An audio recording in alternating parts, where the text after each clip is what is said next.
Ready हुनुहुन्छ answer भन्नको लागि एकदम तयार भएर बस्नु भएको छ है। ल देखाउँ त शेयर गरौँ क्वेसन। तपाईहरुले फेसबुक लाइभ शेयरै गरिदिनु भएको छ अनि म पनि शेयर गर्दिन फेरि क्वेसन यहाँ। ल तपाईहरुले त्यहाँ शेयर गर्नुस् म यता शेयर गर्छु है। हुन्छ ओके।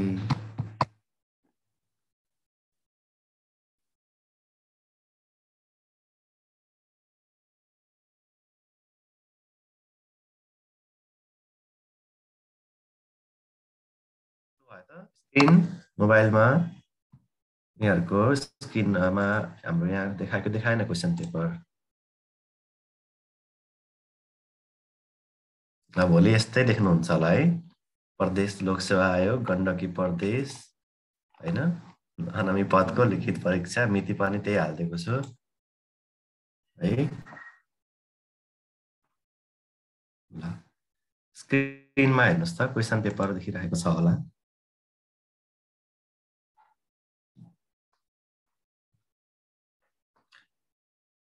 ओके ल सुरु गरौँ है। ल पहिलो प्रश्नको लागि तयार रहनु होला। फेसबुक लाइभको साथीहरुले लाइभमै कमेन्ट गर्नुस्। यता जुममा आउनु भएकोहरुले चाहिँ जुमबाटै कमेन्ट राखिदिनु होला है। ल सुरु गरौँ है त अब यसपछि। ल पहिलो प्रश्न के रहेछ त आजको। तपाई केयरफुल्ली पढ्नु होला। प्रश्न हतार नगरी पढिदिनु होला। बिस्तारै पढ्नुस्। हतार गरेर क्वेशनहरु नपढिदिनु होला। पहिलो प्रश्न यहाँ देखिरहेको छ।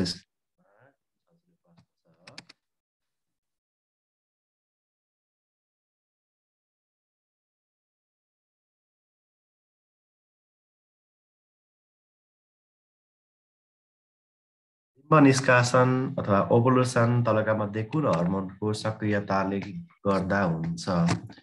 Ovulation is due to action of भनेको छ। ओभुलेसन चाहिँ कुन हर्मोनको एक्सनले हुन्छ। देवी गुरुङजीले अप्सन ए भन्नुभएको छ। तपाईले त सबै पढेको सबै बिर्सिनु भएछ जस्तो लागिरहेछ मलाई। आजभोलि राइट आन्सर दिनै छोड्नु भयो। र यसको चाहिँ आन्सर रहेको छ अप्सन डी भनेर यहाँहरुको कमेन्टमा देखिरहेछ फेसबुक लाइभमा। त्यसैगरी यता पनि डी आइरहेको छ है। राइट आन्सर चाहिँ के हो त एलएच है। ल्युटिनाइजिङ हर्मोनको इफेक्टले चाहिँ विशेष गरी के हुन्छ त ओभुलेसन हुन्छ। यो हर्मोनहरुको बारेमा हामीले राम्रोसँग क्लासमा हैन कहिले नबिर्सिने गरी छलफल गरिसकेका छौं है। र त्यो चाहिँ एकचोटी फेरि मेमोराइज गर्नु होला। मैले त चार्ट पनि दिएको छु होला कुन हर्मोनले के गर्छ। एलएच र एफएसएच ले टेस्टिसमा के गर्छ हैन ओभरीमा के काम गर्छन् भन्ने कुराहरु गरिसक्नु भएको छ। ओके नेक्स्ट क्वेशनमा जाउँ अब ढिलो नगरी। दोस्रो प्रश्नको लागि पनि तयार रहनु होला यहाँहरुले।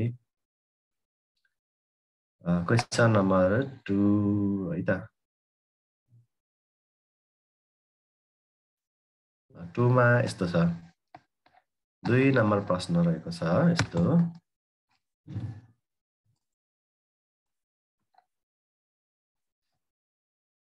मानवको वरिपरि रहेको हावा पानी माटो घर मौसम आदि सहितको वातावरणलाई के भनिन्छ। क्वेशन नम्बर पनि लेख्नुपर्छ है कमेन्ट गर्दाखेरि। The combination of air water soil housing climate around human being है के होला त। Physical environment chemical environment biological environment त्यसैगरी साइको सोसियल इन्भाइरोन्मेन्ट है।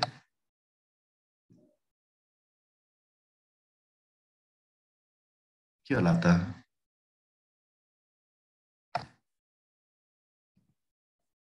ओके निर्जीव वस्तुहरुबाट बनेको इन्भाइरोन्मेन्टलाई चाहिँ हामी के भन्छौं त फिजिकल इन्भाइरोन्मेन्ट भन्छौं। जुन चाहिँ लिभिङबाट बनेको हुन्छ त्यसलाई चाहिँ हामी के भन्छौं त बायोलोजिकल भन्छौं। जस्तै मानिस जनावर किरा हैन माइक्रो अर्गानिजमहरु हैन प्लान्टहरुबाट चाहिँ जो इन्भाइरोन्मेन्ट बनेको छ हैन यिनीहरुको समूह कम्बिनेसनलाई हामी बायोलोजिकल भन्छौं। र सोशल अथवा साइको सोशल इन्भाइरोन्मेन्ट यसमा चाहिँ हैन धार्मिक परम्परा मूल्य मान्यताहरु ट्याबुज कस्टमहरु चाहिँ सोशल इन्भाइरोन्मेन्ट भित्र पर्छ है। 2 नम्बरको चाहिँ अप्सन ए भन्नुहुन्छ है। Very good. 3 को लागि तयार हुनु होला अब। कस्तो होला त 3 नम्बर प्रश्न। अहिलेसम्म दुईटै मिलाउनु भयो तपाईँहरूले? ल मिलाउनुहोस् है त, एकदम नआत्तिकन नडराइकन एकदमै शान्त मनले प्र्याक्टिस गर्नुहोस्।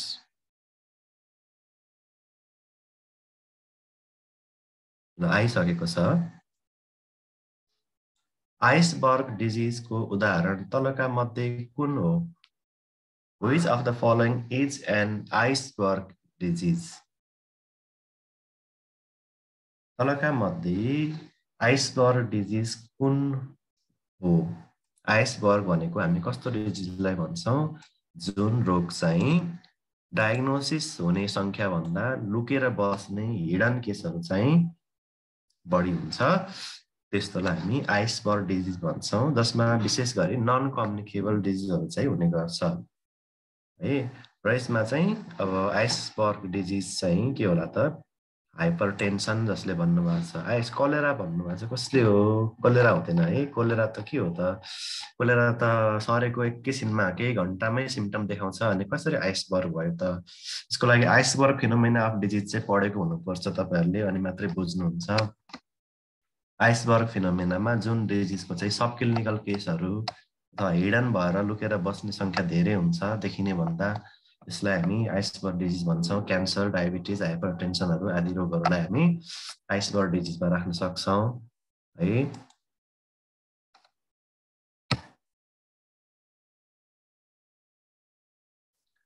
क्वेसन नम्बर 4 छ, तलका मध्ये कुन हेपाटाइटिसलाई सेरम हेपाटाइटिस पनि भनिन्छ? Which of the following is also known as serum hepatitis? Option A hepatitis A, hepatitis B, hepatitis C अनि हेपाटाइटिस ई रहेको छ। कुन चाहिँ सेरम हेपाटाइटिस हो भन्ने प्रश्नको आन्सर दिनुभएको छ हेपाटाइटिस बी भनेर कमेन्ट आइरहेको छ धेरै ठाउँबाट है। क्वेसन नम्बर 4 को आन्सर रहेको छ हेपाटाइटिस बी लाई चाहिँ हामी सेरम हेपाटाइटिस पनि भन्छौँ। यसलाई हामी डेन पार्टिकल पनि भन्छौँ। हेपाटाइटिस ए लाई हामी के भन्छौँ थाहा छ?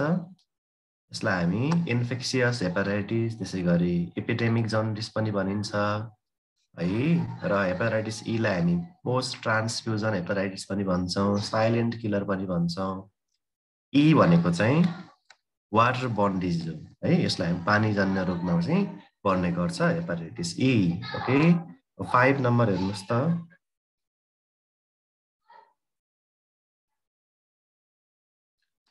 5 मा रहेको छ यस्तो छ, इन नेपालमा TB and leprosy are best prevented by immunization, rehabilitation, early diagnosis and treatment, health education.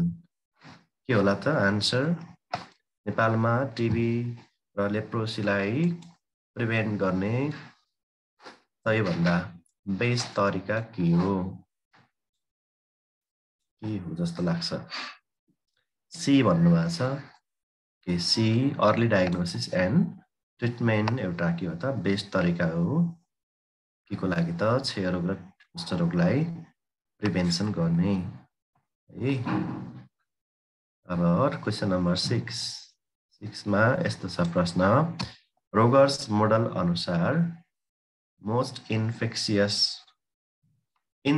Hepatitis भनेर ए लाई भन्छ क्या, किनभने ए को चाहिँ धेरै रुटहरू हुन्छ, फिकोरल पनि हुन्छ, सेक्सुअल पनि हुन्छ, प्यारेन्टल पनि हुन्छ, धेरैवटा रुट भयो भने ए चाहिँ के भयो त? इन्फेक्सियस भयो बढी हैन। हेपाटाइटिस बी को चाहिँ के हुन्छ त? हेपाटाइटिस बी को के हुन्छ? हेपाटाइटिस बी को चाहिँ रुटहरू फिकोरल हुँदैन हैन, प्यारेन्टली भर्टिकली मात्रै सर्छ। रोगर्स मोडल अनुसार व्यवहार परिवर्तनको पहिलो चरण तलका मध्ये कुन हो? है, व्यवहार परिवर्तनको पहिलो चरण अथवा एडप्सन प्रोसेसको फर्स्ट स्टेप इज अवेरनेस हो। त्यसपछि आउँछ इन्ट्रेस्ट, अनि आउँछ इभ्यालुएसन, अनि आउँछ ट्रायल, अनि आउँछ के त? एडप्सन। र सुबोधजीले 6 को ए हो भन्नुभएको छ, ट्रायल हो त पहिलो चरण। पहिलो चरण के हो त? अवेरनेस। अप्सन बी मा छ अवेरनेस हो है। ओके, ल नेक्स्ट क्वेसन 7 मा छ यस्तो छ प्रश्न के रहेको छ भने 7 मा दादुरा रोग सर्ने प्रमुख माध्यम तलका मध्ये कुन हो? दादुरा रोग सर्ने प्रमुख माध्यम तलका मध्ये कुन होला त? ड्रपलेट इन्फेक्सन हैन, त्यसै गरी अरु के छ? ड्रपलेट न्युक्लियाई, फिकोरल र बोथ भनेर पनि छ यहाँ। के हुन सक्छ त आन्सर?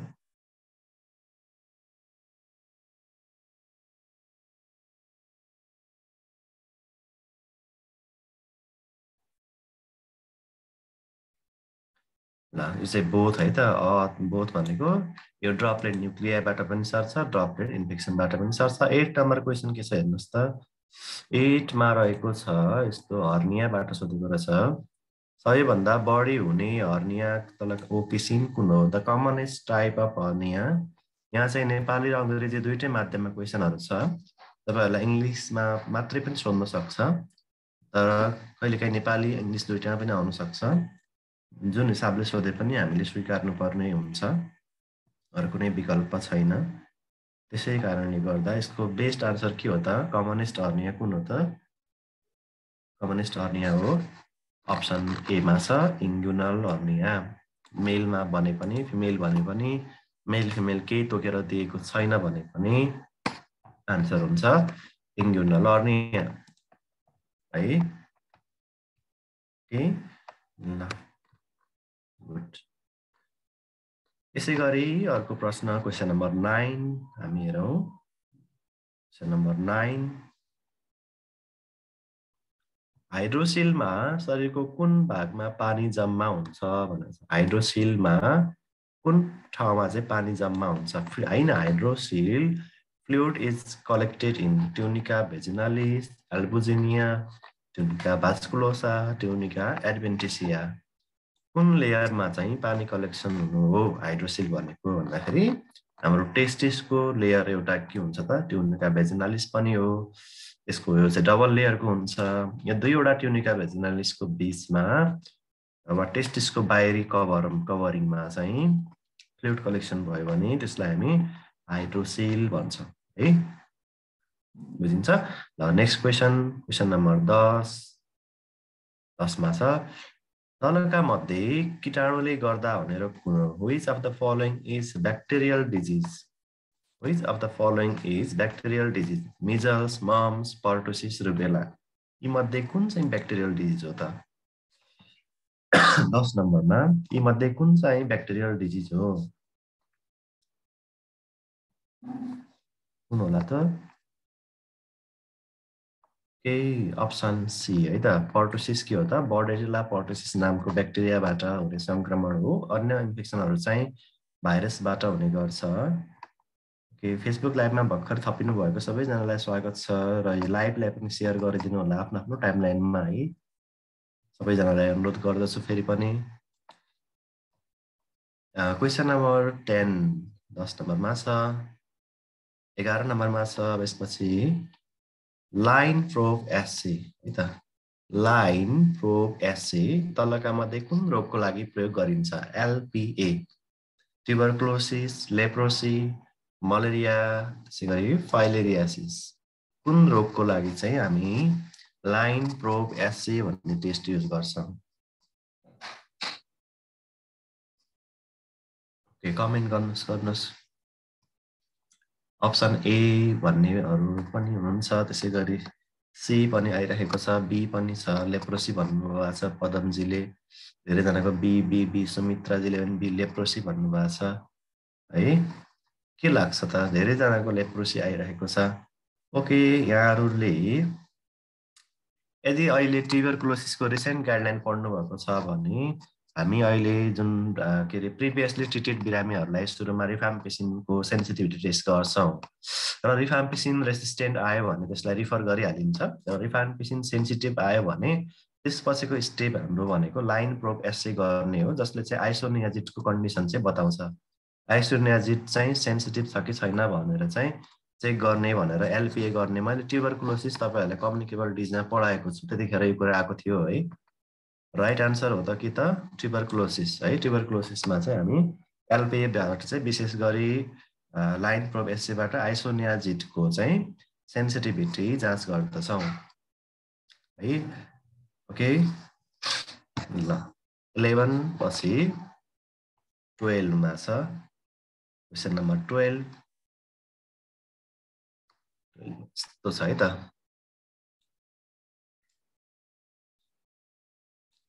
भाइभेक्स मलेरियाको लागि चोइस अफ ड्रग तलका मध्ये कुन हो? भाइभेक्स मलेरियाको लागि चोइस अफ ड्रग तलका मध्ये कुन हो? कुन हो त? क्लोरोक्विन, प्रिमाक्विन, क्विनिन अनि एसिटी भनेर पनि छ। के होला त?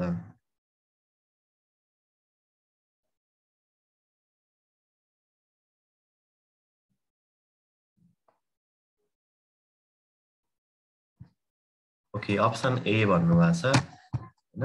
यो चाहिँ क्लोरोक्विन चाहिँ के हो त? Choice of drug for vivax malaria. त्यसैगरी ओबेलीको लागि भाइभेक्स र ओबेलीहरुको लागि यही नै हुन्छ। क्याल्सिपारममा चाहिँ हामी विशेष गरी एसिटीहरु दिने गर्छौं। यसको तपाईले कम्युनिकेबल डिजिजमा अथवा भेक्टर बोर्न डिजिजमा मलेरियाको बारेमा सबै पढिसक्नु भएको छ। एकचोटि रिभाइज गर्न टाइम छ भने यसो गर्नु होला। अयबहरुले बिगार्नु भयो भने आउँछ भने ठीक छ। ओके नेक्स्ट रहेको छ क्वेशन नम्बर 13 हेरौँ त के छ। तलका मध्ये कुन खोपलाई जम्न दिनु हुँदैन? Which of the following vaccine should not be frozen? कुन भ्याक्सिनलाई जम्न दिनु हुँदैन?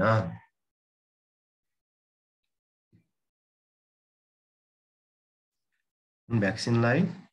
मैले यो क्वेशन बारम्बार सोधिरहेको छु, फेरि पनि आइराख्न सक्छ। डीपीटी, टीटी, टीडीहरुलाई चाहिँ हैन आईपीवी, पीसीबीहरुलाई जम्न दिनु हुँदैन। अब त्यही भएर यसलाई हामी कहाँ राख्छौं त? आईएलआर को आइसल्यान्ड रेफ्रिजरेटरको कोल्ड कम्पार्टमेन्टमा राखिन्छन् यिनीहरु, जसलाई जम्न दिनु हुँदैन।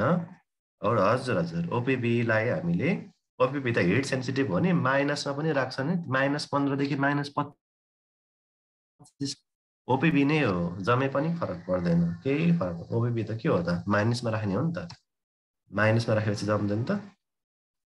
जेई कुन भ्याक्सिन हो भन्नुभएको छ। जेई चाहिँ अरु देशको लागि चाहिँ किल्ड हो भने नेपालमा प्रयोग गरिने जेई भ्याक्सिन चाहिँ लाइभ एटेन्युएटेड भ्याक्सिन हो। ओके नेक्स्ट क्वेशन 13 पछि 14 मा हेरौँ के छ। 14 मा नियमित खोप कार्यक्रममा रोटा भाइरस खोप कहिले दिनु पर्दछ? नियमित खोप कार्यक्रममा रोटा भाइरस कहिले दिनु पर्दछ भनेर छ। कहिले दिन्छ? 6 हप्ता, 10 हप्ता, 6 हप्ता, 10, 14 हप्ता, 10 र 14 हप्ता अनि 14 हप्तामा कहिले दिन्छ? रोटा भाइरस, रोटाको भ्याक्सिन कहिले दिने त?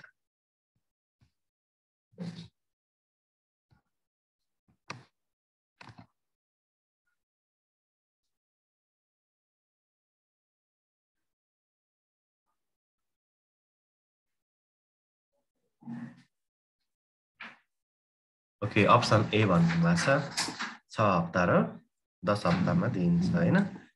भेरी गुड है, ठीक छ। ओके नेक्स्ट नोमाजीले चाहिँ के भने, सुरज कुमार, विष्णु थापा सबैले ए आन्सर दिनुभएको छ, ठीक छ है। सी कसले भनेको रङ छ है सी। 114 पछि 15 नम्बरमा क्वेशन यस्तो छ।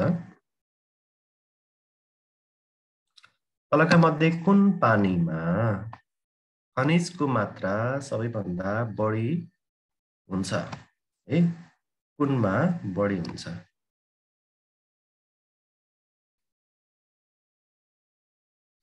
कुन पानीमा खनिजको मात्रा सबैभन्दा बढी हुन्छ?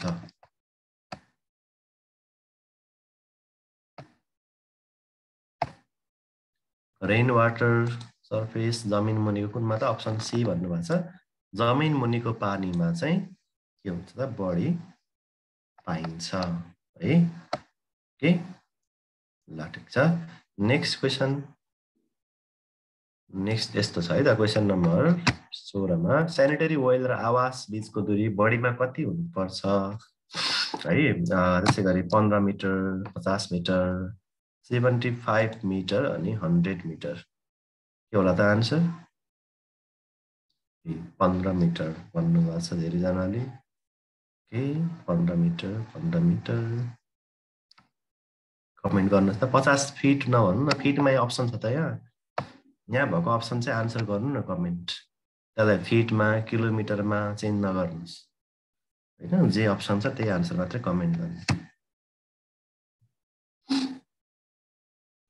ल 16 नम्बरको आन्सर अप्सन बी 50 मिटर भन्नुभएको छ धेरैले अनि सी पनि भन्नुभएको छ 75 ओके यसको आन्सर चाहिँ फरक फरक आइरहेछ है सबैजनाको फरक फरक कमेन्टमा देखिरहेको छु र यसको सही आन्सर हो अप्सन डी है 100 मिटर हुनुपर्छ यहाँ कुन बीचको भनेको छ त सेनिटरी वेल र आवासको भनेको छ ल्याट्रिन भनेको छैन हैन अब सेनिटरी वेल र ल्याट्रिन बीचको दूरी चाहिँ कम्तीमा 15 मिटर हुनुपर्छ 15 मिटर कतिखेर लेख्नु त हामीले भन्दा यदि हामीले सेनिटरी वेल र चर्पी बीचको दूरी सोध्यो भने चाहिँ 15 मिटर हुन्छ वा 50 फिट हुन्छ तर यहाँ चाहिँ के भनेको छ सेनिटरी वेल चाहिँ हाम्रो बस्ने घर आवासदेखि कति टाढा भनेको छ आवासदेखि चाहिँ 100 मिटर भन्दा कम हुनुपर्छ यहाँहरूले सेनिटरी वेलको क्राइटेरिया पढ्नु भएको छैन सन्दीप श्रेष्ठजीले अप्सन ए इज बेस्ट भन्नुभएको छ अप्सन ए बेस्ट होइन अप्सन डी इज बेस्ट है ओके जसले चाहिँ यो क्वेसन चाहिँ एकदमै कन्फ्युज यो आयो भने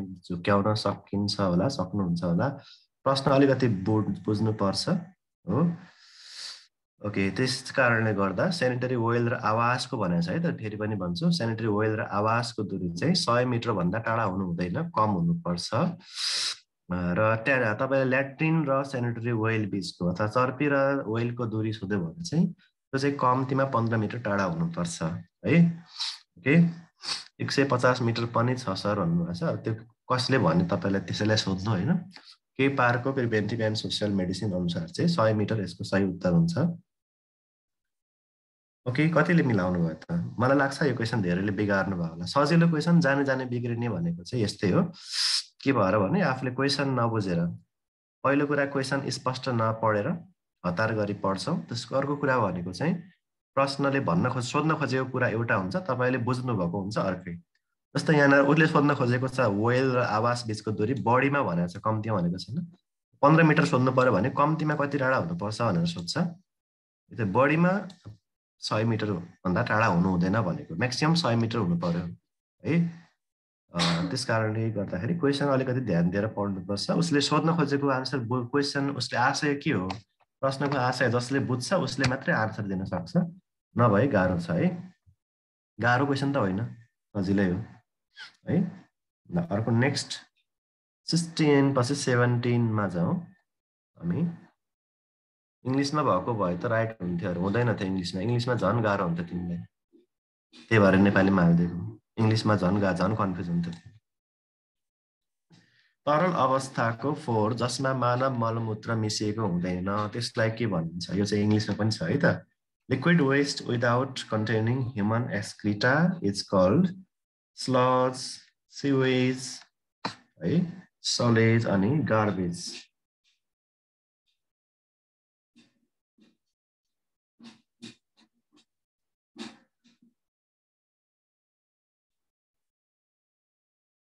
ल कमेन्ट के भनिन्छ त त्यस्तो लिक्विड वेस्ट जसमा चाहिँ विदाउट कन्टेनिङ भनेको छ ह्युमन एक्सक्रिटा चाहिँ मिसिएको हुँदैन यसलाई हामी के भन्छौं अप्सन सी सुलेज भनिन्छ र मिसिएको छ विथ कन्टेनिङ यो हैन त कति सानो कुराले झुक्याउँछ यो हैन र यो आउट भन्ने कुरा मात्रै नभएको भयो यो तीनवटा अक्षर छ नि आउट वाला यति नहुँदो हो भने के हुन्छ त सिवेज हुन्थ्यो फेरि यो सानो एउटा वर्डको पनि आदि शब्दले पनि आन्सर फरक पार्न सक्छ त्यसकारणले प्रत्येक अक्षर प्रत्येक word in on at after before भन्ने शब्दहरूले पनि असर गरिरहेको हुन्छ आन्सरलाई एकदमै च्यालेन्जिङ छ पत्ता लगाउन सोधेको के हो भनेर बुझ्नै गाह्रो छ जसले बुझेको छ बुझाउनै गाह्रो छ है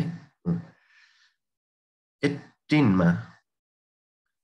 मा मुटुको दुखाइ सामान्यतया कतातिर सर्ने खालको हुन्छ है अथवा the pain of the heart refer to हार्टको पेन चाहिँ कहाँ रिफर हुन्छ अम्बिलिकसतिर एपिग्यास्ट्रिकतिर शोल्डर लोअर लिम्स कता शिफ्ट हुन्छ त हार्टको दुखाइ चाहिँ कतातिर सर्ने हुन्छ क्वेशन नम्बर 18 क्वेशन नम्बर पनि लेख्नुपर्छ है फेसबुक लाइभबाट भनेको विशेष गरी यहाँ त अब लगभग हामी बुझिहाल्छौँ, छिट्टै आउँछ। लाइभको कमेन्ट आउन एकछिन समय लाग्ने हुनाले क्वेसन नम्बर पनि लेखिदिनु होला।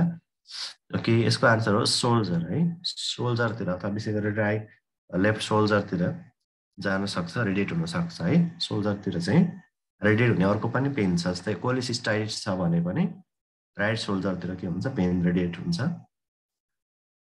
ल यो पनि हेर्नु होला। 19 मा छ, सजिलो प्रश्न पर्यो जस्तो लाग्छ। How much extra calorie is required for pregnant mother? यो पनि एकदमै सजिलो प्रश्न, प्रायः सबैलाई आउँछ होला। कति होला त कमेन्ट गर्नुहोस्।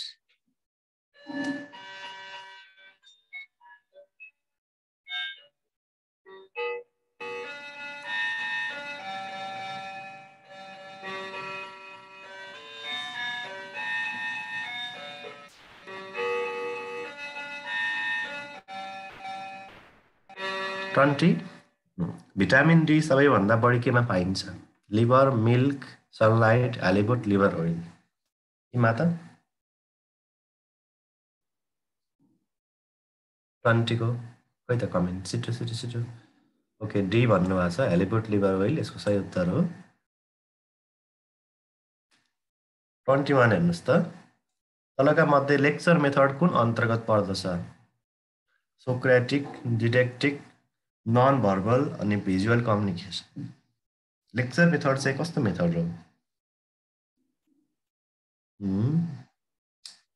ग्रुप मेथड, इन्डिभिजुअल, मास भनेर आएको भए त मास लेख्नुहुन्थ्यो होइन। यहाँ चाहिँ अब के छ त, कम्युनिकेसनको टाइपको आधारमा चाहिँ अब होइन कस्तो हो त भन्दा यो चाहिँ के अप्सन कुन त? नन भर्बल हो, नबोली हुन्छ लेक्चर होइन। यही भन्नुभएको छ सोक्रेटिक। यसको आन्सर हो अप्सन बी, डिडेक्टिक भनेको वान वे कम्युनिकेसनलाई हामी डिडेक्टिक भन्छौँ। यो चाहिँ डिडेक्टिक हो। सोक्रेटिक भनेको टु वे कम्युनिकेसन हुन्छ भने त्यसलाई चाहिँ सोक्रेटिक भनिन्छ है। एकहोरो सञ्चार हुन्छ जसमा वान वे कम्युनिकेसन हुन्छ, त्यसलाई हामी डिडेक्टिक भन्छौँ। नयाँ प्रयोगकर्ताले डिपो प्रोभेरा सुई कुन समयमा सुरु गर्न सक्छन्? महिनावारी भएको 5 दिनभित्र, महिनावारी भएको 7 दिनभित्र, सुत्केरी भएको 6 हप्तापछि, र बी र सी दुवै ठिक छ भन्छ। के होला त? डिपो सुई कहिले नयाँ युजरले सुरु गर्न सक्छ?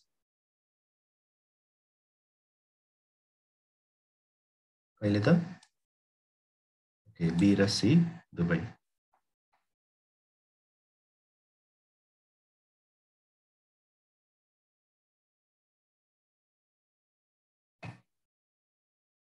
नेक्स्ट, हाई रिस्क प्रेग्नेन्सी अन्तर्गत कुन पर्दैन? हाई रिस्क प्रेग्नेन्सी अन्तर्गत कुन पर्दैन?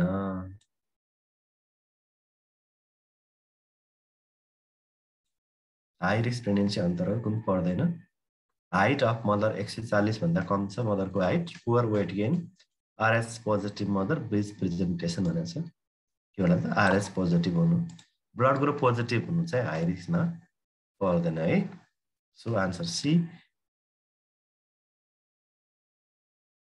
फोकस्ड एएनसी भिजिट कम्तीमा कति पटक गर्नुपर्छ? फोकस्ड भन्ने बित्तिकै कति पटक बुझ्नुहुन्छ है? डब्लुएचओ पनि छ फोकस्ड एएनसी भिजिट होइन।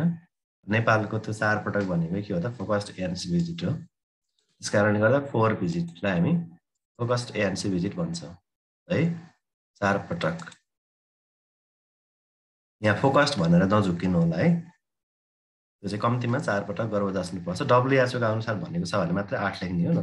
आइडियल भन्ने शब्द छ भने मात्रै 11 लेख्ने हो, अन्यथा सबै कन्डिसनमा 4 पटक लेख्नुपर्छ। Next question, meninges are the layers which covers. Meninges are the layer which covers central nervous system, peripheral nervous system, autonomic nervous system, all of the above. Meninges त्यस्तो लेयर हो जसले चाहिँ कभर गर्छ केलाई? 25 को डी भन्नुभएको छ लक्ष्मण चौलागाईजीले। देवी गुरुङले पनि अल भन्नुभएको छ। अनि एकजनाले ए आयो, अरू सबैजना कमेन्ट गरौँ छिटो छिटो छिटो। अल अल अल, एकदमै धेरैजनाको अल आइरहेको छ। ओके, कमेन्ट गर्दै जानु होला। 25 को meninges are the layers which covers के त?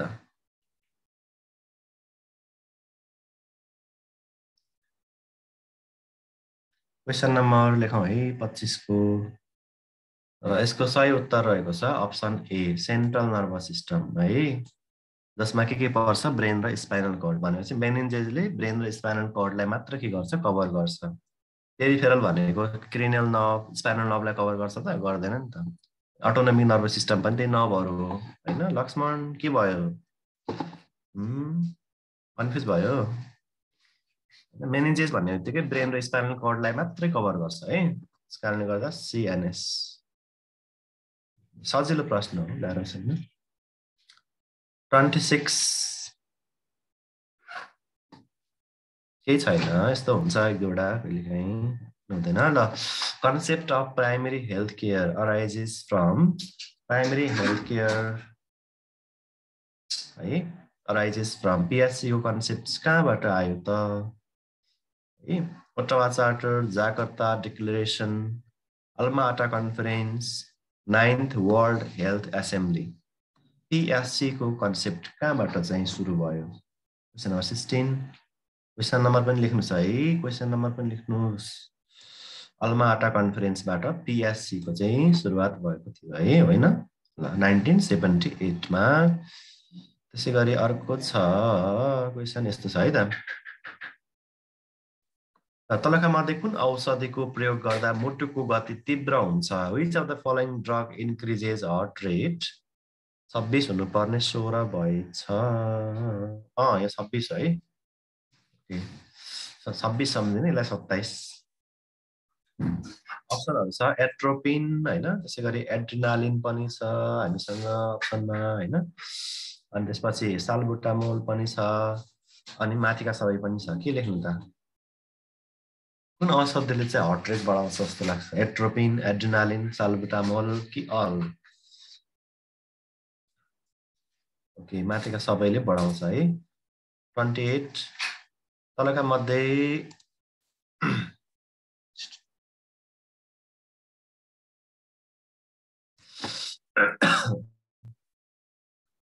स्टेरोइड हर्मोनको उत्पादन कसले गर्छ भनेछ है?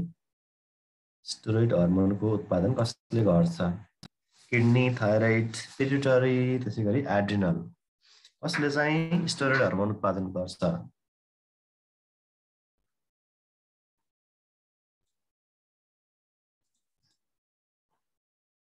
स्टेरोइड हर्मोन भनेको थाहा छ नि? स्टेरोइड हर्मोन स्टेरोइड भनेको के छन् यसमा? हामी जस्तै अब हाइड्रोकोर्टिसनहरू पर्छ नि, कर्टिसोल होइन, ग्लुकोकर्टिकोइड, मिनरलोकर्टिकोइडहरू होइन, एड्रिनालिनहरू स्टेरोइड हो कि होइन? एड्रिनालिनहरू, नर एड्रिनालिन, यिनीहरू स्टेरोइडहरू सबै चाहिँ एड्रिनल ग्ल्यान्ड र अर्को चाहिँ ओभरीले पनि स्टेरोइड हर्मोन निकाल्छ। जस्तै एस्ट्रोजन, प्रोजेस्टेरोन पनि के हो त? स्टेरोइड हर्मोनमा पर्छ है। स्टेरोइड हर्मोनहरू हो जसले तिनीहरूले चाहिँ इम्युनिटी कम गर्छ है त। अटो इम्युनिटीलाई चाहिँ सप्रेस गरिदिन सक्छ स्टेरोइडले। त्यही भएर प्रेग्नेन्सी के हुन्छ त? अलिकति इम्युनिटी लो भएको कन्डिसन हो नि त प्रेग्नेन्सी भनेको होइन? ए ल 29 which of the following is a major sign of chronic low blood oxygen level? ल जसले यो क्वेसन मिलाउँछ उसले चाहिँ लोकसेवा आयोग टप गर्छ। 29 को which of the following is a major sign of chronic blood? कहिलेकाहीँ के हुन्छ भने लोकसेवा आयोगमा एक दुईवटा प्रश्नहरू हेर्दाखेरि सजिलो लाग्ने तर त्यसको आन्सर चाहिँ हामीले हाम्रो कल्पना गर्यो भन्दा फरक खालको हुनसक्छ है। त्यस कारणले गर्दाखेरि 28 पछि 29 को आन्सर चाहिँ कमेन्ट गर्नु होला। Which of the following is a major sign of chronic low blood oxygen level है? यसको आन्सर हो ए, बी, सी फरक फरक आइरहेछ। ए इज बेस्ट भन्नुभएको छ कसले हो? एनिमिया भन्नुभएको छ है त। सबैको आन्सर पढ्नै पाएन, एमा धेरै छ है। यतातिर फेसबुक लाइभमा के आयो त? डी इक्टेरस भन्नुभएको छ। 29 को सी क्लबिङ, 29 को ए, 29 को सी। ओके ए होला सर अरे।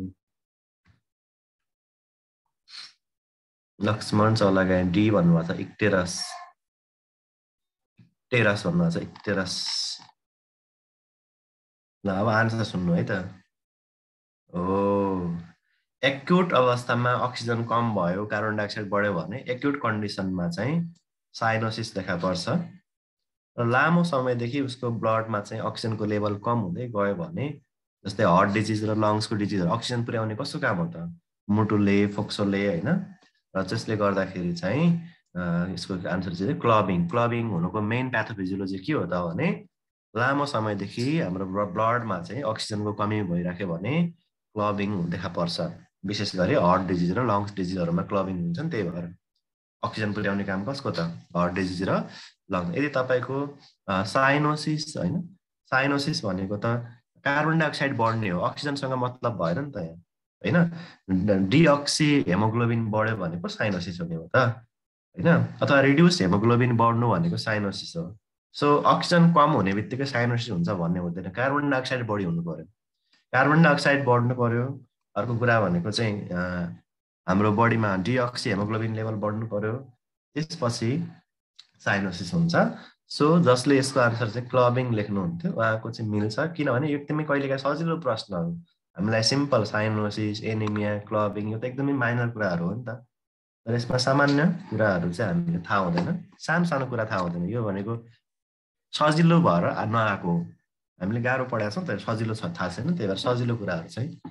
अब इक्टेरस के भएर हुन्छ, जन्डिस के बढेर हुन्छ, एनिमिया कसरी हुन्छ थाहा छ नि होइन। एनिमिया हेमोग्लोबिन कम भएर हुन्छ, बिलिरुबिन बढ्यो भने जन्डिस हुन्छ होइन, ब्लडमा अक्सिजनको लेभल लामो समयदेखि बढ्यो भने क्लबिङ हुन्छ होइन, कार्बन डाइअक्साइड बढ्यो भने साइनोसिस हुन्छ। यदि सामान्य सामान्य कुराहरू चाहिँ थाहा हुनुपर्छ है। अब 29 पछि 30मा हेरौँ, Kernig sign is positive in भनेको छ, सुन्नु भएको छ कर्निक साइन केमा पोजिटिभ हुन्छ? ल के होला त, केमा होला? कर्निक साइन चाहिँ सुन्ने बित्तिकै यहाँले एकदम जानेको फेमस हो, मेनिन्जाइटिसमा चाहिँ पोजिटिभ हुन्छ कर्निक साइन है। अलिक छिटो गर्नुपर्छ, क्वेसनहरू धेरै छ। प्राथमिक स्वास्थ्य केन्द्रमा तलका मध्ये कुन पदको दरबन्दी हुँदैन? Lab assistant, staff nurse, medical अधिकृत, जनस्वास्थ्य अधिकृत, कुनको हुँदैन?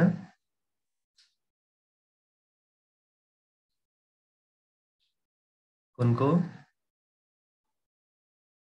ओके, जनस्वास्थ्य अधिकृतको हुँदैन है, गुड। अर्को 32, Nepal demographic and health survey, यसको फुल फर्म पनि नझिक्किनु होला है, फेरि भन्दैछ नेसनल डेमोग्राफिक होइन, नेपाल डेमोग्राफिक होइन। अस्ति एइएफआई पनि मैले धेरैचोटि होला होइन।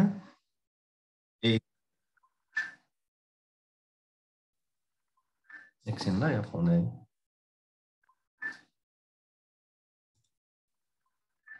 कसरी काट्ने हो यो?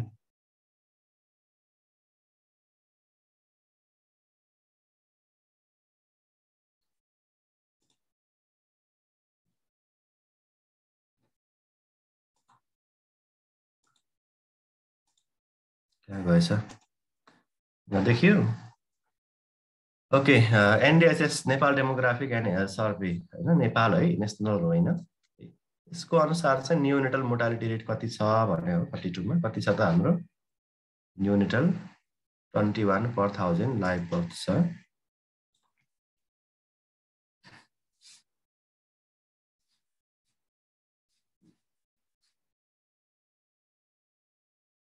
नेक्स्ट क्वेसन हेरौँ त, moon face is seen in,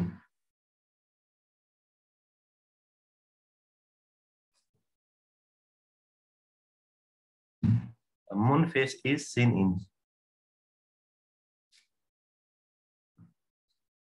kwashiorkor, Cushing syndrome होइन, steroid therapy,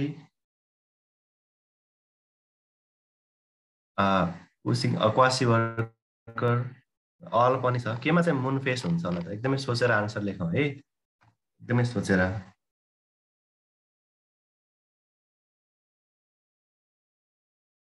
okay, moon face is seen in kwashiorkor, Cushing syndrome, steroid therapy, all. यसको आन्सर चाहिँ फरक फरक खालको आइरहेको छ है, के होला त?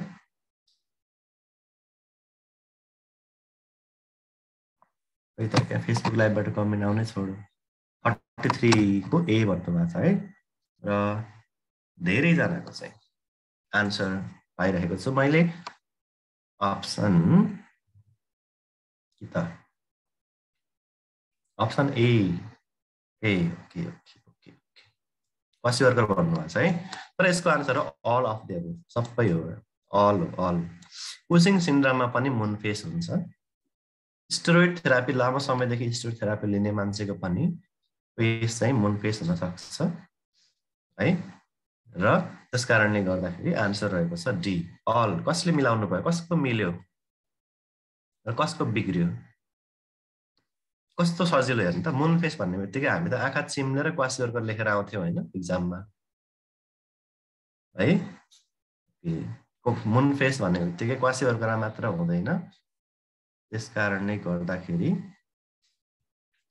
यो तीनवटा विशेष गरी मुन फेस भन्ने बित्तिकै यति कुरा चाहिँ थाहा हुनुपर्छ है मुन फेस हुने कन्डिसनहरू so all of the above हुन्छ सुरेशले पनि बिगारिदिएको ओहो के भयो यस्तो आज थाहा छैन बडाहरूले विचार गरेर लगाउनु भन्दा सी चाहिँ अल जस्तो लाग्यो रे त्यसपछि सी लेख्नु भयो त्यसो भए ठिक छ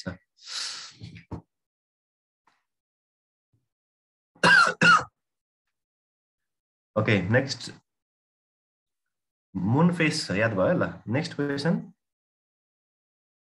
नेपालमा सेभ मदरहुड प्रोग्राम कहिलेबाट सुरु भएको थियो 1994 1996 1997 1999 कहिलेबाट त ओके 1996 हो र 1997 बाट है त safe motherhood according to annual report यो चाहिँ एनुअल रिपोर्ट अनुसार चाहिँ एनुअल रिपोर्टमा चाहिँ 1997 बाट सेभ मदरहुड प्रोग्राम सुरु भएदेखि भनेर चाहिँ हाम्रो स्वास्थ्य सेवा विभागको एनुअल रिपोर्ट अनुसार मैले भनेको धेरैले अब 1994 पनि लेख्नु भएको छ 1994 मा चाहिँ अब सेभ मदरहुडसँग सम्बन्धित केही पोलिसीहरू बनेको थियो र त्यस कारणले गर्दा नेपालमै हो है विदेशको कुरा गरेकै छैन मैले नेपालमै नेसनल के अरे सेभ मदरहुड प्रोग्राम 1997 मा सुरु भएको भनेर हाम्रै एनुअल रिपोर्टहरूले भनेको छ त्यसै एनुअल रिपोर्ट अनुसार चाहिँ हो यसमा चाहिँ 1997 हुन्छ so answer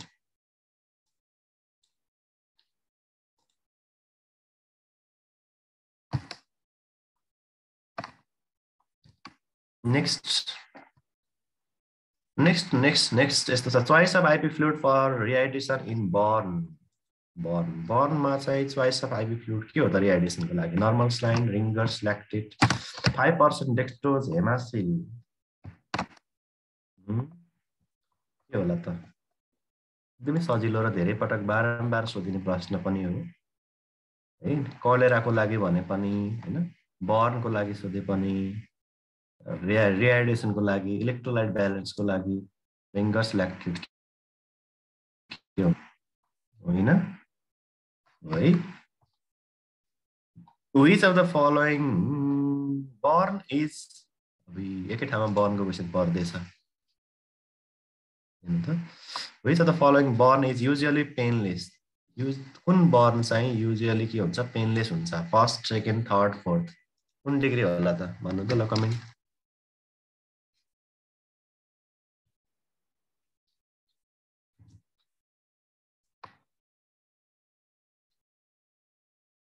okay most painful second degree हो भने पेनलेस चाहिँ के हुन्छ थर्ड डिग्री हुन्छ है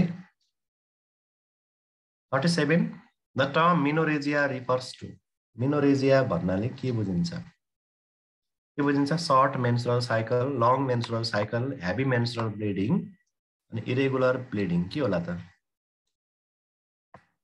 मिनोरेजिया मेट्रो हैन मेट्रो भनेको चाहिँ इरेगुलर अथवा स्पोर्टिङ ब्लिडिङ हुनु भनेको मेट्रो भयो हैन र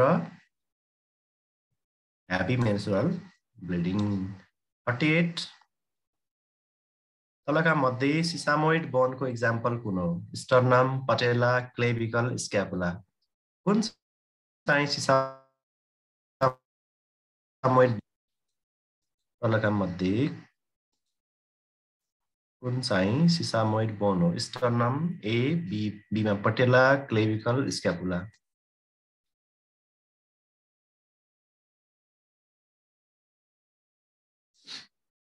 र सही उत्तर रहेको छ यसको पटेला है, यहाँले पटेला भन्नुभएको छ नि, ठिक छ। पटेला हामी के भन्छ, सिसामोइड बोन भन्छ हो, है कमेन्ट।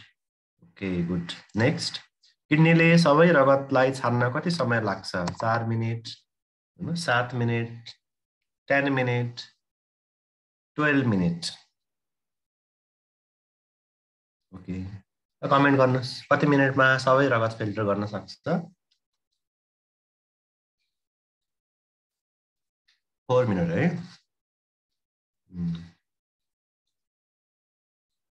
अक्सिजन बिना ब्रेन कति समय बाँच्छ थाहा छ? बिना अक्सिजन ब्रेन कति समयसम्म सर्भाइभ हुन सक्छ? त्यो पनि 4 मिनेट हो। यो 4 मिनेट भनेर चाहिँ दुईटै कुरा सम्झिने है त। एउटा किडनीले सबै रगत छान्न 4 मिनेट लाउँछ, अर्को चाहिँ विदाउट अक्सिजन ब्रेन चाहिँ 4 मिनेटसम्म सर्भाइभ गर्छ।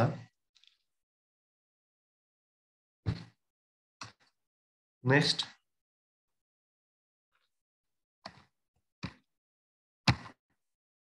फेरि स्टलाइजेसन आयो है। Glassware and syringes are best sterilized by. ग्लासवेयर सिरिन्जहरूलाई चाहिँ बेस्ट केबाट स्टलाइज गरिन्छ? यो त बारम्बार सोधिरहेको प्रश्न हो है। धारिला, चुच्चा, तिखा औजारहरू, सिरिन्जहरू, सिसाको कुराहरूलाई हामी हटियर ओभनबाट स्टलाइजेसन गर्न सक्छौँ हैन। 41, अब यो चाहिँ अहिलेसम्म यहाँहरूले जतिवटा क्वेसन गर्नुभयो 40 वटा, यो चाहिँ सबैलाई हो, अयव अनामी दुवैको लागि कमन क्वेसनहरू हो। अब बाँकी रहेको 10 वटा क्वेसन चाहिँ यो अयवको लागि छुट्टै छ, अनामीको लागि छुट्टै छ। सुरुमा अयवको लागि मात्र भनेको छ, तर अनामीलाई पनि यो काम लाग्ने हो। जस्ट यो मात्र एउटा बनाइदिएको मात्रै यस्तो होइन, काम चाहिँ दुईटालाई लाग्छ है त। ल हेर्नुहोस् त, 41 यो चाहिँ अब अयवको पोर्सन सुरु भयो है त, अयव विशेष, अनि आउँछ अनामी विशेष। तलका मध्ये शिशुमा देखा पर्ने खतराको चिन्ह डेन्जर साइन कुन होइन? अनेबल टु ड्रिङ्क होइन, खाए जति सबै बान्ता गर्नु, भोमिटिङ, अल, पोखा हान्नु, सी, चेस्ट इन्ड्रोइङ, सुस्त वा बेहोस। कुन चाहिँ जनरल डेन्जर साइन होइन? 4 वटा थियो नि होइन, आइएमसी यहाँ पढ्दाखेरि हामीले 4 वटा जिडिएस लेखाएको छ नि तपाईँहरूलाई। के हो त त्यो? त्यसमा के पर्दैन? चेस्ट इन्ड्रोइङ पर 3टा र अर्को के थियो, के छुट्यो? अब 3 वटा यहीँ छ, अर्को के छुट्यो हाम्रो? कन्भल्जन होइन, स्टाइडर होइन, कन्भल्जन। 42, WHO का अनुसार खाली पेटमा ग्लुकोजको मात्रा कतिभन्दा बढी भएमा डायबिटिस मेलाइटिस भनिन्छ? कतिभन्दा बढी फास्टिङ? कमेन्ट छिटो। ओके ओके, ल 126 भन्दा बढी है, ठिक छ। ल 43, बोन म्यारोको खराबीले हुने एनिमियालाई के भनिन्छ? Hemolytic, microcytic, megaloblastic, aplastic. अस्ति पनि आए जस्तो लाग्थ्यो होइन, बोन म्यारोको कारणले गर्दा। जस्तै क्लोरामफेनिकलले गर्दाखेरि बोन म्यारो डिप्रेसन भयो भने कुन हुनसक्छ? इक्जाम्पलको लागि रेडिएसन हुनसक्छ बोन म्यारो खराबी होइन। के हुन्छ त? अप्लास्टिक एनिमिया है। बोन म्यारोसँग सम्बन्धित हुने भनेको एप्लास्टिक एनिमिया हो। 44, ग्लासगो कोमा स्केल सुन्नु भएको छ? ग्लासगो कोमा स्केल के को लागि प्रयोग गरिन्छ? सर्भाइकल डायलिटेसनको लागि, भिजुअल एक्युटी नाप्न, न्युरोलोजिकल एसेसमेन्ट गर्न र प्रोग्रेस अफ लेबर। ग्लासगो कोमा स्केलले के गर्छ त मेजरमेन्ट होइन? जस्तो इक्जाम्पलको लागि अब हेरौँ है, अब यहाँ एकदमै मानौ तपाईँले क्वेसन आउँदै आएको छैन, पढ्नु नै भएको छैन, केही थाहा छैन आन्सर, तर तपाईँलाई के याद गर्नु पर्यो भने भिजुअल एक्युटीको लागि त यो गरिँदैन। भिजुअल एक्युटीको लागि हामी स्नेलन चार्ट युज गर्छौँ। प्रोग्रेस अफ लेबर हाम्रो लागि हामी पार्टोग्राफ युज गर्छौँ होइन। अब सर्भाइकल डायलिटेसन भनेको छ यहाँ, तर यहाँ कोमा भनेको छ। कोमा भन्ने बित्तिकै कोमामा जानु भनेको के को साइन हो त? न्युरोलोजिकल हो नि त होइन। त्यसरी अन्दाज पनि गर्न सकिन्छ कहिलेकाहीँ हामीले। अब यो 3टा होइन थाहा पाइसक्यौँ, अथवा माथि अलिअलि कोमासँग यो मिलिरहेको छ, सम्बन्धित छ। यसरी चाहिँ अब अलिअलि हामीले आउँदै आएन भने यसरी अलिकति आइडिया लाएर पनि आन्सर पत्ता लगाउन सकिन्छ है। आन्सर के भयो त हाम्रो? Neurological assessment. 45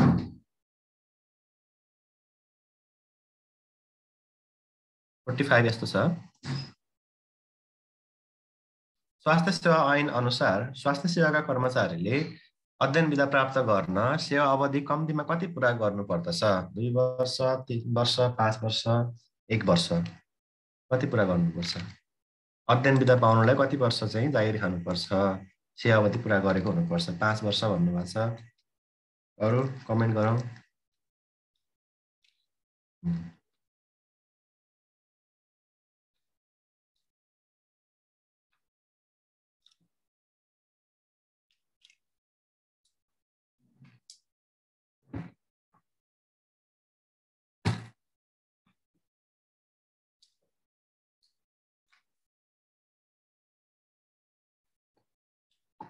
यसको लागि चाहिँ यहाँहरु धेरैको बिग्रेको छ हैन?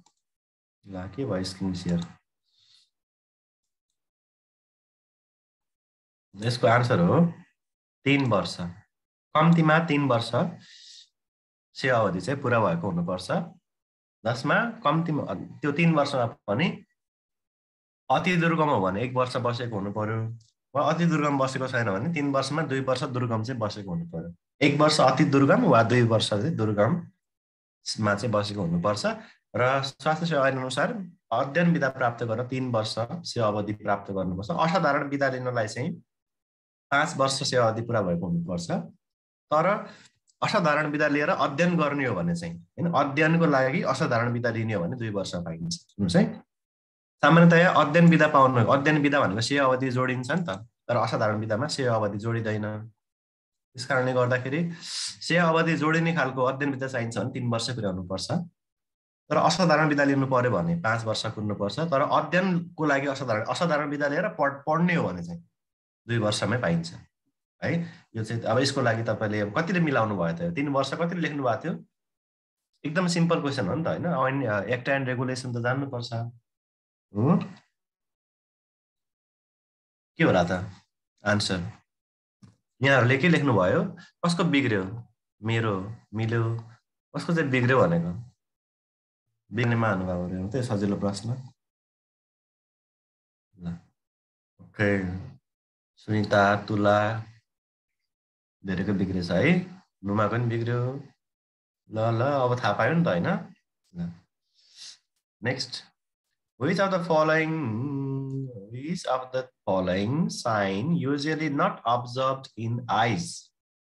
कुन साइन चाहिँ आँखामा अब्जर्भ गरिदैन? एनिमिया, जन्डिस है, अनि एडिमा, अनि डिहाइड्रेसन। कुन चाहिँ आईमा अब्जर्भ हुँदैन? which of the following sign usually not observed in eyes? के होला त?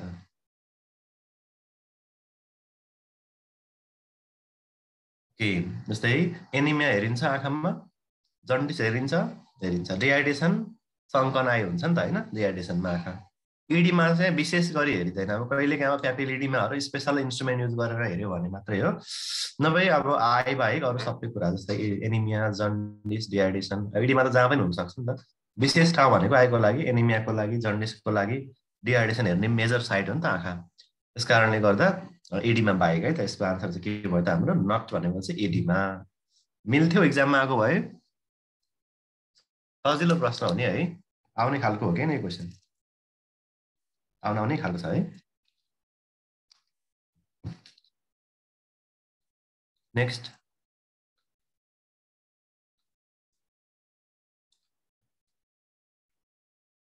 लुतो गराउने परजीवी कुन हो? सार्कोप्टिस, सुसुगामोसी,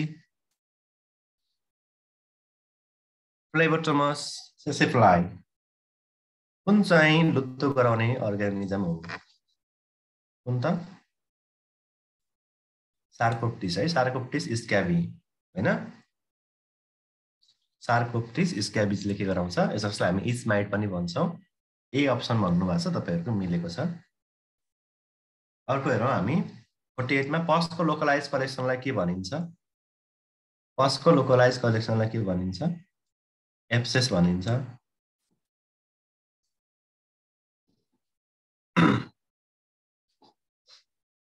हो ल नेक्स्ट, ट्रान्स इल्युमिनेसन टेस्ट कुन रोगमा पोजिटिभ हुन्छ? Hydrocele, hernia, hemorrhoids, peptic ulcer. कुनमा चाहिँ हामी ट्रान्स इल्युमिनेसन टेस्ट गर्न सक्छौं? ट्रान्स इल्युमिनेसन टेस्ट भनेको थाहा छ? टर्च लाइट बालेर हेर्छ नि हैन, फ्लुइड छ कि छैन भनेर है।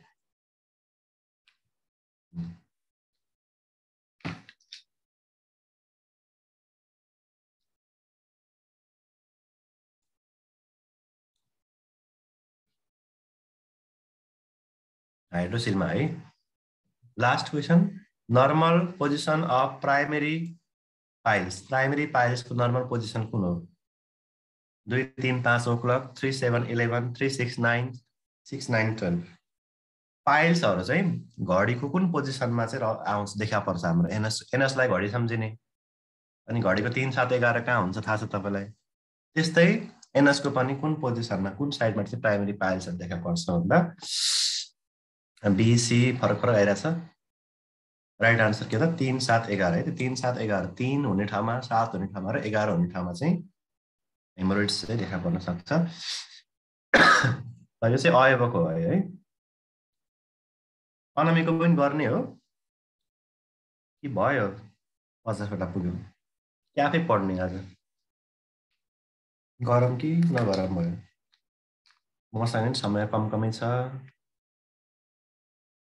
के गर्ने? भोलि सर भन्नुभएको छ हो? भोलि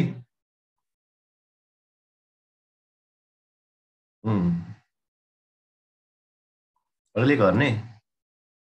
ल त्यसो भए त यहाँहरूको मार्क चाहिँ होइन सर भनेको के भनेको त? अस्मिताले भोलि गर भनेको हो। ए गर्नुपर्छ र ल ठिक छ। ल अनामीको लागि मात्र है त। अब 10वटा क्वेसन बाँकी छ हामीसँग, 10 मिनटसम्म सकाउँछौँ। अनामीको लागि मात्र एउटा प्रश्न 41मा यस्तो छ। 41मा फ्लोरेन्स नाइटिङ्गेलको 200औं जन्म सबको अवसरमा डब्ल्युएचओले कुन वर्षलाई year of the nurse and मिडवाइफको रूपमा मनाएको थियो? कुन इयरलाई चाहिँ फ्लोरेन्स नाइटिङ्गेलको जन्मोत्सवको रूपमा डब्ल्युएचओले year of the nurse and मिडवाइफको रूपमा मनाएको थियो? 1920, 1990, 2010, 2020। ओके, अप्सन डी भन्नुभएको छ, कसैले बी भन्नुभएको छ 2030 भन्नुभएको छ। 30 त छैन, 2020 अरे अरू। अब यसलाई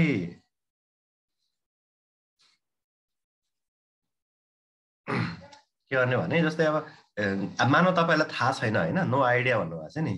आइडिया छैन भने सुन, फ्लोरेन्स नाइटिङ्गेल कहिले जन्मेको थियो त्यो थाहा छ नि त। 1820 मा जन्मियो।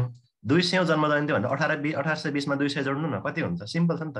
यसको डेट अफ बर्थ थाहा छ भने पनि मिल्छ क्या यो त। यो थाहा छैन भने पनि होइन। यहाँ सीताजीले कमेन्ट गर्नुभएको छ होइन, 1820 मा जन्मियो अनि 200औं जन्म जयन्ती भने 1820 मा कति जोड्नु भयो? 200 जोडेर कति हुन्छ? 2020 मा। 2020 मा चाहिँ फ्लोरेन्स नाइटिङ्गेल जन्मेको चाहिँ कति वर्ष? 200 जन्म जयन्ती भएको हुनाले त्यो पिरियड, त्यो वर्षलाई चाहिँ डब्ल्युएचओले the year of the nurse and मिडवाइफको रूपमा चाहिँ मनाएको थियो है। 42 international nurses day is celebrated on, कहिले मनाइन्छ अन्तर्राष्ट्रिय नर्सिङ दिवस?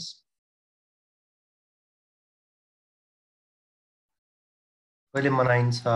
8 मे, 12 मे, 18 मे, 24 मे। मे मात्रै छ सबै। कुन मे?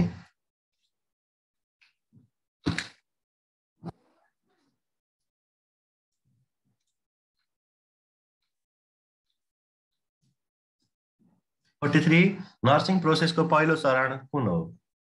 Assessment, diagnosis, planning, implementation. Nursing प्रोसेसको पहिलो चरण कुन हो? यो पनि एकदम इम्पोर्टेन्ट छ है। तर तपाईँहरूको गण्डकी प्रदेशको लोकसेवामा योहरू केही पनि छैन सिलेबसमा। फन्डामेन्टल अफ नर्सिङ भनेको छ भन्ने शब्दै छैन। गण्डकी प्रदेशको अनामीको लोकसेवाको सिलेबसमा फन्डामेन्टल भन्ने कुरै छैन। त्यहाँ अलिअलि फर्स्ट एडहरू दिएको छ होइन, म्यानेजमेन्ट अफ मेजर डिसअर्डर अलिअलि छ, त्यो अलिअलि कुराहरू, भाइटल साइनहरू, फर्स्ट एडको केही कुराहरू छ। जस्तै पहिला जस्तो कोपिङ क्यापेसिटी स्टेजहरू, हस्पिटलको टाइपहरू के आउँथ्यो नि त, केही छैन क्या। जति बागमती प्रदेशमा फन्डामेन्टल राखेको छ त्यति केही पनि छैन। एसेसमेन्ट है पहिलो स्टेप, योहरू पनि थाहा पाउने होइन। नर्सिङ प्रोसेसको, नर्सिङ केयर प्लानको 8वटा हुन्छ है हो, त्योहरू हेर्ने है त। Nursing care plan consist of, यहाँ आइसकेको छ है, 7वटा छ, 8वटा भन्दैछ। नर्सिङ केयर प्लान, नर्सिङ प्रोसेसको कतिवटा छ? 5वटा छ है। Nursing care plan consist of 7 step. Nursing care प्लानको चाहिँ 7वटा स्टेपहरू हुन्छ है। यो के हो भन्ने कुरा हामी फन्डामेन्टल पढ्छौँ अब लगत्तै केही समयपछि तपाईँहरूलाई म फेरि फन्डामेन्टल नर्सिङ पढ बागमतीमा त विशेष फन्डामेन्टल इम्पोर्टेन्ट छ सो बागमतीको लागि डिटेलमा पढ्छौँ अनि 7 है 7 स्टेप्स ल नेक्स्ट 44 तलका मध्ये कडा जलवियोजनको चिन्ह कुन होइन त इङ्ग्लिसमा छ म नेपालीमा छ इङ्ग्लिसमा भनिदिन्छु है पेटको छाला औँलाले तानेर छोड्दा धेरै बिस्तारै फर्किनु हैन अयबहरू सबै छोडेर गएछन् लाइफ काम लाने क्वेसन त छ नि अलिअलि कडा जलवियोजनको चिन्ह कुन होइन skin pinch goes back very slowly भनेको है त धेरै बिस्तारै फर्किनु छटपटिनु वा झिझिनु भनेको चाहिँ इरिटेबल भनेको हो पिउन नसक्नु अनेबल टु ड्रिङ्क सुस्त वा बेहोस भनेको लेथार्जिक अर अनकन्सियस है कुन होइन त छटपटिनु वा झिझिनु के हो त सम डिहाइड्रेसनको साइन हो अरू सबै केमा पर्छ हाम्रो सिभियर डिहाइड्रेसनमा पर्छ 45 पछि 46 रिलेसनसिप बिट्विन लङ एक्सिस यो फेरि आयो है त एकदमै धेरै सोध्छ है लाई प्रेजेन्टेसन पोजिसनहरू लङ एक्सिस भन्ने बित्तिकै के लेख्ने लाई है त लाई long axis of the fetus to the long axis of the mother प्लेसेन्टाको माध्यमबाट शिशुमा ट्रान्सफर हुने म्याटरनल इम्युनोग्लोबिन आइजिजी हो सबैलाई आउँछ यो होइन यो नआउने प्राय कोही छैन होला 1% पनि छैन सो मैले सिधै आन्सर लगाइदिएँ आइजिजी अर्को छ सफ्टनिङ अफ सर्भिक्स भनेको कुन साइन हो भनेको छ ल यो थाहा होला होइन सबैलाई यो पनि एकदम सजिलो छ सफ्टनिङ अफ सर्भिक्स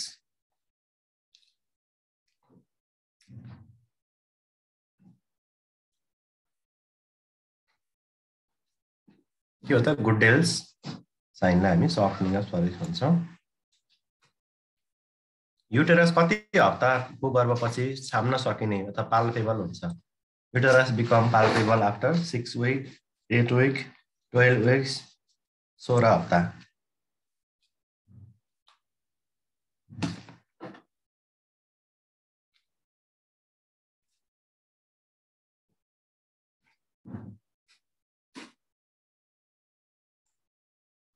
बाह्र हप्तापछि फन्डल हाइट चाहिँ सिम्पास्पियस भन्दा माथि आउँछ त्यही भएर हामी पाल्पेट गर्न सक्छौँ त्योभन्दा अगाडि सकिँदैन लास्ट क्वेसन एन्टिपार्टम हेमोरेजको प्रमुख कारण कुन हो most common cause of antepartum hemorrhage is ectopic pregnancy abortion atonic uterus placental cause भनेको छ के होला त एन्टिपार्टम हेमोरेजको मोस्ट कमन कज के हो सी भन्नुभएको छ एटोनिक युटेरस धेरैजनाले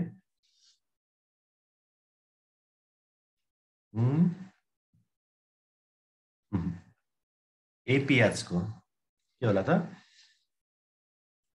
ओके राइट आन्सर हो प्लेसेन्टल कज पोस्टपार्टम हेमोरेज सोधे भए चाहिँ एटोनिक हुन्थ्यो सी हुन्थ्यो होइन पीपीएच को चाहिँ हो एटोनिक अब एन्टिपार्टम हेमोरेजको चाहिँ प्लेसेन्टल ब्लिडिङ हो जसमा हाम्रो प्लेसेन्टा प्रिभिया एब्रप्सियो प्लेसेन्टीहरू पर्छ है द्याट इज प्लेसेन्टल कज रहेको छ यसको सही उत्तर ल कस्तो भयो त क्लास क्वेसनहरू राम्रो लाग्यो सजिलो लाग्यो कि धेरै भास्ट लाग्यो कि ठिक्कको लाग्यो लोकसेवाको जस्तो फिल भयो कि भएन एकदमै लोकसेवा आयोगमा सोध्न सकिने सम्भावित प्रश्नहरूलाई राखेर यहाँहरूको अलिकति हौसला बढोस् गाह्रो आउँदैन सजिलो आउँछ भन्ने कुरा चाहिँ फिल गराउनको लागि यो केही समय हामीले छलफल गऱ्यौँ र मन पराउनु भएकोमा धेरै धेरै धन्यवाद छ अब बिच्चामा हाम्रो क्लास एकैचोटि अब अयबको परीक्षा सकेपछि त्यसपछि पनि मेरो पनि इक्जाम चलिरहेको छ पौष 1 गतेबाट रेगुलर रूपमा क्लास सुरु हुन्छ